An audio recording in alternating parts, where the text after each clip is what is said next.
Hey everyone, welcome to Abby Langer's Sick of This Shit, where I debunk nutrition shit I am totally sick of. Today, I want to talk about fat burners. These supplements have been around for years, but I don't think anyone has ever proven that they actually work. That's because they don't. Such fuckery. Fat burners definitely fool a lot of people into thinking they work though, because companies are still selling them and making claims like boost metabolism, burns fat while you sleep. I wish. Increases energy levels. Whatever. Let's take a look at some of the ingredients in these supplements and what the research says about them. Because, science. Most fat burners have some sort of hot pepper, otherwise known as capsaicin or capsaicinoids.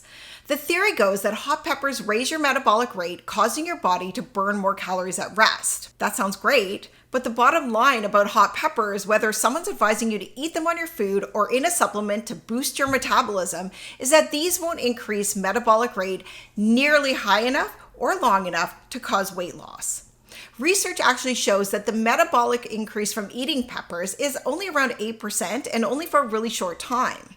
That's a temporary kick, but overall, the studies around pepper for burning fat are really weak, sort of like fat burners themselves. CLA, or conjugated linoleic acid, is another fat burner. CLA is a type of fatty acid that theoretically influences a receptor in our body that's responsible for fat burning. At least that's what happened to mice in a lab when they were fed CLA. They lost a lot of fat, which all sounds great, but last time I checked, we aren't rodents.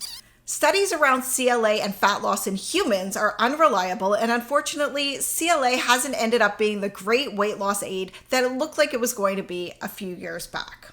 Next! ECGC, an antioxidant in green tea, sounds like a club from the 70s.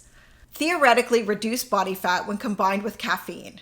This may be why commercial fat burners are usually loaded with stimulants, including caffeine.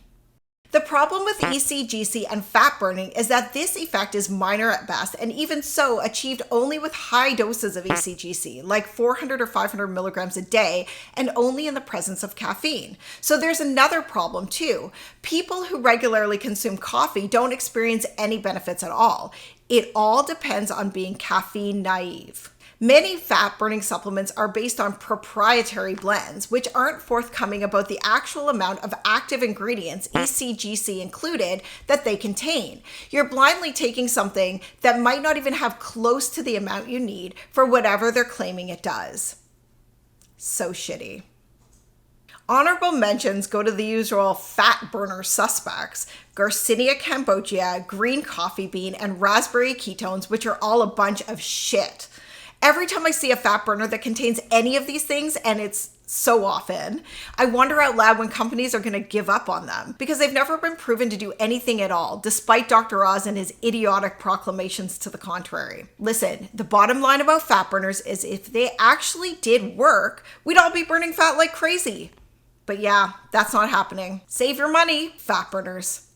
I'm so sick of this shit. That's it for today. See you next time on Abby Langer's Sick of This Shit.